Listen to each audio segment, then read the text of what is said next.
छावनी बोर्ड के सफाई कर्मचारी हड़ताल पर चले गए हैं।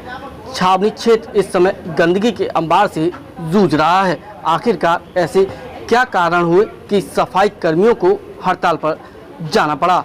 यहां पर सफाई कर्मचारी और यूनियन के नेता मौजूद हैं। उनसे सीधे वार्ता करेंगे कि आखिरकार ऐसी क्या स्थिति पैदा हो गई कि सफाई कर्मचारियों को जो प्रतिदिन सुबह उठकर पूरे क्षेत्र की सफाई करता था, आज वो धरना स्थल पर बैठा है और सफाई का कार्य नहीं हो पा रहा। सर, क्या हुआ था ऐसा कि लोग सफाई छोड़ दी और इस विवाद पर उतर आए? सर देखिए, सबसे पहले मैं अपना नाम बता देता हूँ। मैं अपना नाम विनोद सिंह लिखता हूँ। मेरी छावनी परिषद वर्कर्स यूनियन के नाम से महामंत्री भी हूँ और कर्मचारी यूनियन का चलाना मेरा आज से 2007 से प्रकम्बा रहा है लगातार। 27 अगस्त को हमारे कर्मचारी वार्ड नंबर 4 में सफाई करने गए। हमेशा जाते क्योंकि वो नाले सफाई कर में और एरिया सफाई करते।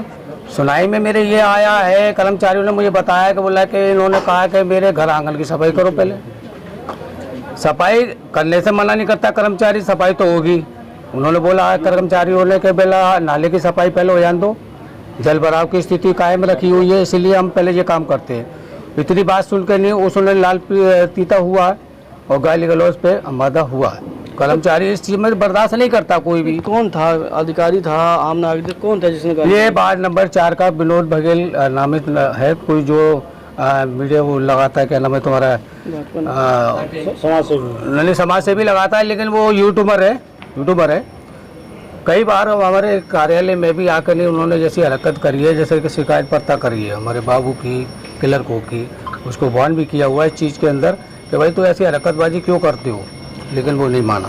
वैसे क्या पूरी समस्या थी कि लोग सब सफाई कर्मचारी सड़कों पर उतर आए और अब क्या स्थिति होने वाली है? सर, ये 27/8/2024 का मामला है और विनोद बघेल जो वार्ड नंबर 4 में एक सामान्य नागरिक की तरह हैं। वो उनका ब्लैकमेलिंग जैसा मामला रहता है कि कर्मचारियों को परेशान करना, उसका उत्पीड़न करना, उल्टी सीधी अभद्रता करना और गाली देना, है ना, और जाति सूचक शब्दों का भी प्रयोग किया है उन्होंने। तो इस संबंध में भी थाने में भी उनका मुकदमा दर्ज करा दिया गया है। हमारे जो अधिशासी अधिकारी हैं, मुख्य अधिशासी अधिकारी छावनी परिषद के, उनको भी लेटर दे दिया है। तो उन्होंने आज की तारीख में आश्वासन दिया है कि आप 24 से लेकर 72 घंटे तक हमें आश्वासन देते हैं कि आप उसके खिलाफ कार्रवाई की जाएगी। अगर उन्होंने कहा है तो हम एग्री हैं कि 48 से लेकर 72 घंटे तक अगर कार्रवाई हो जाती है ठीक है, नहीं तो आगे फिर हड़ताल जारी कर देंगे हम। लेकिन अभी तक हम काम करेंगे क्योंकि उन्होंने आदेश कर दिया है, हमने टाइम दे दिया है 48 से 72 घंटे का।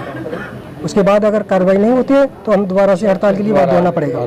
और भी हमारे साथ पीड़ित हैं, ये पीड़ित थे जिनके साथ ये घटना को अंजाम दिया गया था। वैसे क्या हुआ था? क्या उस दिन ऐसी घटना हुई कि घटना जो हुई थी कि सुबह सुबह हम अपनी ड्यूटियों पे आते हुए लड़के हमारे कर्मचारी काम कर रहे हैं वहाँ, तो उन्हें रोक के कहने लगे कि पहले मेरा चौक डालो। लड़कों ने कही कि सर ये पहले सड़क और मंदिर हो जाने दीजिए, उसके बाद में हम जैसे काम करते हैं डेली उसी तरीके से हम काम करेंगे, उसी तरीके से काम करेंगे। तो कर्मचारियों से पूछता है कि तुम्हारा सुपरवाइजर कहाँ है?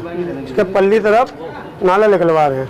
तो वो वहाँ पे कर्मचारी को लेकर आया। कर्मचारी ने मुझे आवाज़ दी, हाथ का जाला दिया, तो मैं उठ के जाने लगा। तो वो खुद मेरे पास आया, पल्ली तरफ मुझे ले गया, मुझसे कहने लगा बंटी मैं तुझसे पहले भी कही थी कि मेरा लिफाफा कहाँ है। लिफाफा मतलब कैसे लिफाफा? पैसों का लिफाफा, कि लिफाफा कहाँ है? तो मैंने कही मेरी भाई लिफाफा मांगना है तो हमारे इंस्पेक्टर हैं कैंटनमेंट बोर्ड छावनी के अंदर, उनसे मांगो, अधिकारियों से मांगो, ठेकेदार से मांगो, हम कौन होते हैं? इतनी सुन के वो ततैया हो गया। तो कहने लगा साले भंगी हो, मैं कराता हूँ तुम्हें नौकरी, मैं करवाता हूँ अच्छी तरह नौकरी, साले गंदी नाली को छेड़े हो। ऐसे बड़बड़ाते हुए चले गए। फिर अपनी नौकरी वहाँ से उतार के कपड़े पहन के आए, फिर वीडियो बनाने लग गए। मैंने लड़कों से कही कोई काम नहीं करेगा, बंद करो। जब इसे हड़ताल हमने शुरू कर दी। क्या टैक्स को लेकर भी कोई बातचीत कर? हाँ, टैक्स के नहीं कही थी क्या झोपड़ी झप्पड़ वाले टैक्स नहीं देते? अच्छा, टैक्स हम लोग देते हैं, पहले हमारा जड़ेगा। अच्छा, झोपड़ी झप्पड़ वाले टैक्स नहीं देते? टैक्स नहीं देते हैं, उनका काम हम लोग टैक्स देते हैं। पहले उनका बाद में होगा, पहले हम लोगों का दरवाजा जड़ेगा, हम लोगों का चौक जड़ेगा। अच्छा। हमारा घर का काम होगा। कहने का मतलब ये कहते हैं, लड़कों को धमकियाँ देते हैं, लड़के बिचकते हैं वहाँ पे जी। अब कब तक हड़ताल रहने वाली है? हड़ताल तो साहब हमें 48 से 72 घंटे का टाइम दिया है, उसके लिए हम हड़ताल खोल लें। अगर कोई एक्शन नहीं लेते उसके बाद में फिर दोबारा हम और हमारे कर्मचारी हड़ताल पे बैठेंगे। सफाई कर्मचारियों ने साफ दो टूक शब्दों में कहा है कि ज्ञापन दे दिया है, आश्वासन मिला है, अगर कार्रवाई नहीं होती तो एक बार फिर सफाई कार्य पूरी तरह से ठप हो जाएगा और अब जिम्मेदारी अधिकारियों की होगी। अपने साथी सोनू के साथ सतीन कुशवाहा, आगरा।